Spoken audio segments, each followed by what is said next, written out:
Hi,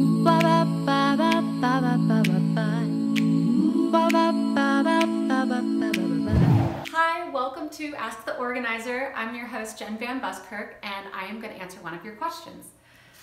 Help, my husband is a collector. Dear Jen, my husband is a collector of many things. The biggest issue is his model cars. He builds them and wants to display them, but there are so many. How can I get this part of my house in order and get him to agree to it?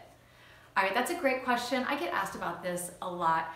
And before you try to get what you want out of him, the first thing I want you to do is acknowledge his hobby. Acknowledge this thing that is super important to him, that he's passionate about, so much so that he's spending his time and effort collecting it. So maybe that might be a little difficult for you. Maybe you don't share the same passion or love of this collection, but dig deep down and find a way to connect with him and understand where he's coming from and why this is something that he loves so much that it started to accumulate in all these different places of your home. So once you do that, then you can start to get more on like an even footing with him and start to get his buy-in to what you're about to propose. Okay, so you are first acknowledging what his hobby is. Hey, Amber. And then I want you to share with him what your goal is for the space. So let's say that it's a living room and there are model cars on the mantle, they're on the coffee table, and they're on the bookshelf, and they're kind of everywhere. And you can come to him and just say, hey, I know you love this hobby of the cars. I really like the cars, but I feel like it's starting to seep into all these different areas and it's feeling really chaotic to me. And what I would really love to see in this space, in this living room, is some of these surfaces cleared off, and it's going to make me feel a lot more calm and relaxed in this space.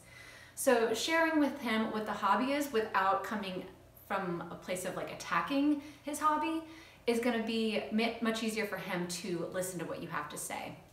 So now you have acknowledged his hobby, you've shared your goal, and now propose a compromise that's going to help him achieve what he wants, which is enjoying his model cars, which he loves, but also achieving what you're looking for, which is decluttering the space. So propose a compromise of, say, maybe he just puts his model cars on the 2 shelves of this bookshelf, and it's just limited to that. So if he has more cars than will fit on there, ask him to pick out his favorites so he can always enjoy his favorites, and then you carefully store away the other ones into an area that he's happy with. And even if he wants, he might be able to cycle some of the ones that are stored in a box onto the shelf and put some other ones away, whatever he wants to do, but he's kind of limited to that space. So and this should be a collaboration and just a conversation, and find a compromise that's going to make you both happy. And if you approach it that way, you're going to be much more successful to have his buy-in and actually getting the space to look the way you want it to. Thank you so much for watching. Now, do you have a question for me? If so, just shoot me an email to jen@theneatboutique.com, and you just might be featured in next week's video. See you next time.